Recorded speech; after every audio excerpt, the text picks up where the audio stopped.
can you pinpoint a moment in your life that you think's the bravest? It's funny, isn't it? Because quite often at the time you don't think you're being very brave. But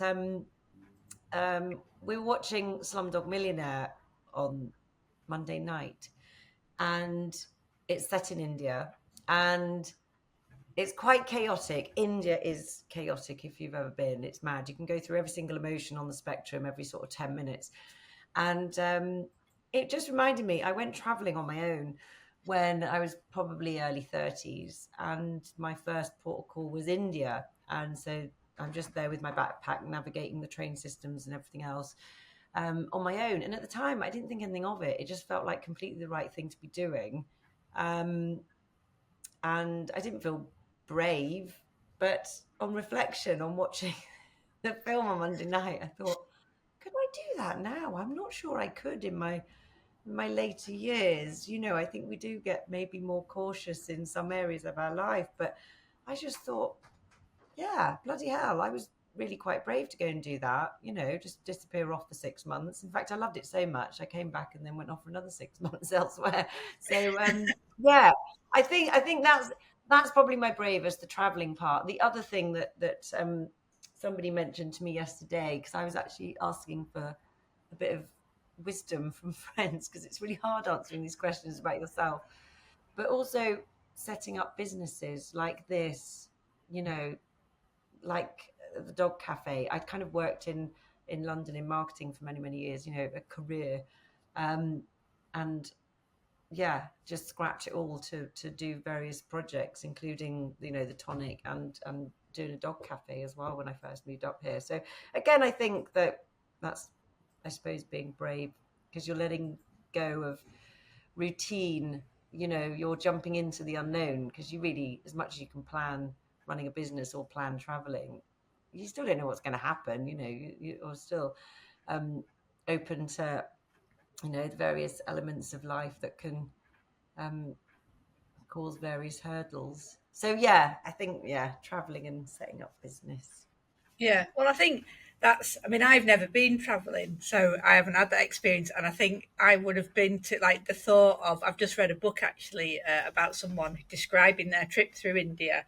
And just the thought of the chaos and the lack of order just makes me terrified of not knowing that you could get a seat on the train, or that Yeah, the journey she describes on a bus, and they just stop off and go to someone's wedding on this bus journey that they're supposed to be taking overnight.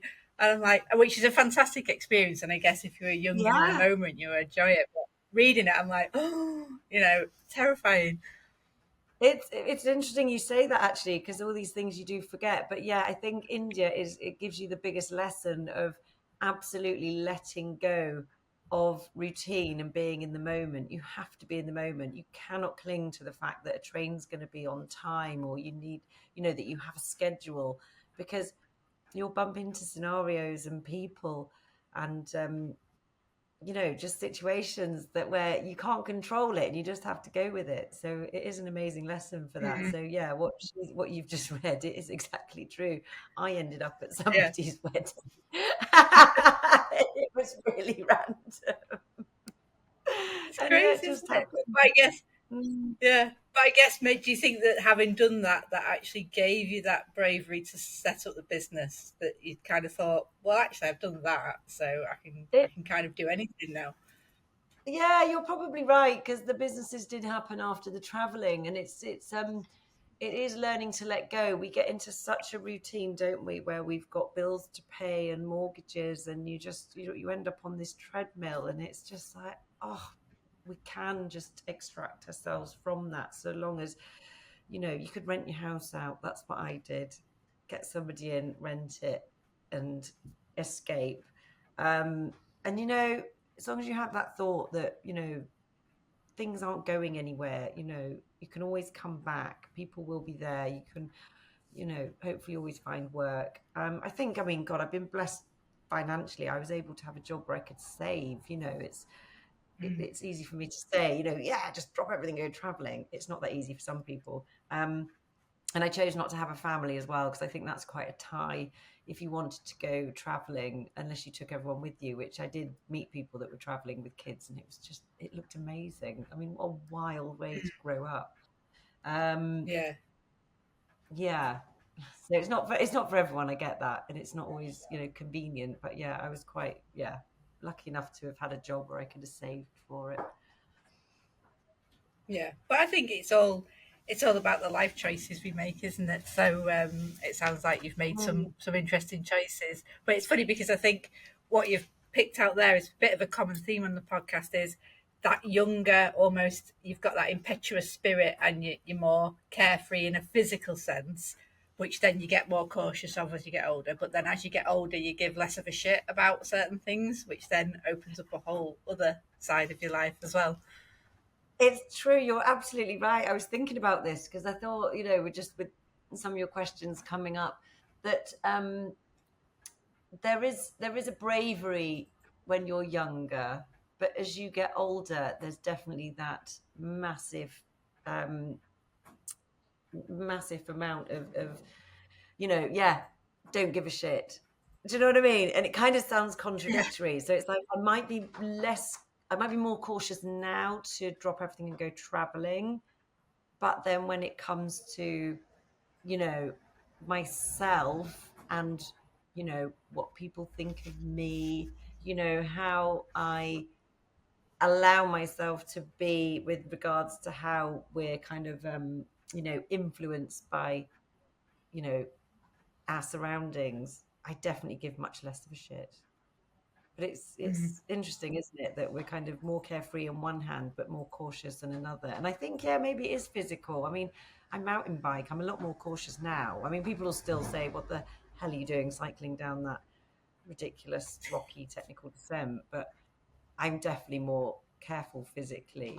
I think, yeah, more cautious I to was give just going to myself ask you a that kind with of. because you do wild swimming and mountain biking, so you're slightly more cautious, are you, with the things that you attempt when you bike?